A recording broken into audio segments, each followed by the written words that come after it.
Về cốt lõi, Immortal Life là một mô phỏng cuộc sống xuyên nông nghiệp với tông màu role-playing game. Nó pha trộn các yếu tố từ các tựa game nổi tiếng như Animal Crossing và Stardew Valley, nhưng trong bối cảnh truyền thống của Trung Quốc. Phải thừa nhận rằng, ban đầu mình không ấn tượng với Immortal Life. Câu chuyện cảm thấy khá vội vàng, lối chơi hơi rườm rà và kết cấu còn lại rất nhiều điều lạ kỳ. Tuy nhiên, đến với hiện tại, mọi thứ dường như trở nên hấp dẫn đối với mình. Mình trở nên quá mải mê với những gì đang chơi. Trước khi mình biết điều đó, mình đã chơi sâu 30 giờ và háo hức muốn chơi nhiều hơn.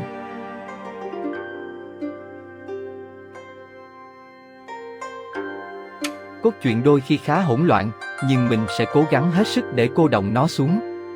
Anh cả của giáo phái Quy Vân, một nơi nổi tiếng về năng lực học tập, yêu cầu sự giúp đỡ của bạn trong việc xây dựng lại thung lũng sương mù. Khu vực này đã bị bỏ hoang từ lâu, nhưng vẫn được biết đến với các đặc tính nông nghiệp kỳ diệu. Khi bạn đến nơi, một cơn bão đột ngột xuất hiện khiến sao băng từ trên trời rơi xuống. Điều này tàn phá các tòa nhà xung quanh và khiến thành viên cấp cao Brosi bị đưa vào tình trạng nguy kịch. Sau đó, bạn phải xây dựng lại không chỉ thung lũng sương mù, mà toàn bộ giáo phái Quy Vân. Câu chuyện tiếp tục được làm sáng tỏ theo các hướng khác nhau, và bằng cách nào đó dẫn đến viễn cảnh trở thành bất tử. Theo hiểu biết của mình, đó là một phép ẩn dụ về việc làm một cái gì đó sẽ được ghi nhớ cho các thế hệ mai sau. Một số nhầm lẫn của mình có thể xuất phát từ các vấn đề dịch thuật. Mặc dù chúng không quá thường xuyên, nhưng thỉnh thoảng chúng lại hiện lên. Bản thân câu chuyện không tệ lắm. Vấn đề chính ở đây là nhịp độ. Nó cố gắng truyền tải tất cả các điểm cốt truyện của mình trong vòng 5 phút đầu tiên của trò chơi và không cho mình thời gian để thở. Mình đã phải phát lại từ đầu thêm 2 lần nữa để hiểu chuyện gì đang xảy ra.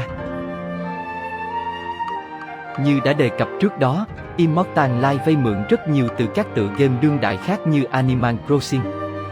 Bạn bắt đầu với một mảnh đất hoang vắng, và theo thời gian, biến nó thành một trang trại thịnh vượng.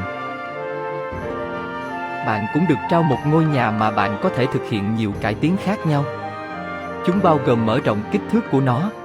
Bạn được giao nhiệm vụ thông qua các thành viên giáo phái của mình, đóng vai trò là NPC chính trong trò chơi. Họ sẽ giao nhiệm vụ cho bạn hoàn thành các mục tiêu như trồng một loại rau cụ thể, bắt một con cá quý hiếm hoặc thu thập đủ tiền để tài trợ cho một dự án của họ. Bạn sẽ phát triển mối quan hệ với những nhân vật này, và khi làm như vậy, sẽ được thưởng quà tặng và các vật liệu đặc biệt khác. Trò chơi bao gồm một loạt các minigame và mỗi trò chơi có mức độ phức tạp khác nhau. Những thứ như trồng trọt và câu cá là đa phần tự động, nhưng đòi hỏi phải làm việc xung quanh chu kỳ theo mùa của trò chơi. Nếu bạn không đạt được mục tiêu của mình một cách kịp thời, bạn sẽ mất cơ hội cho đến mùa thu hoạch tiếp theo. Sau đó, bạn có những thứ như nấu ăn và chiến đấu được thực hiện nhiều hơn.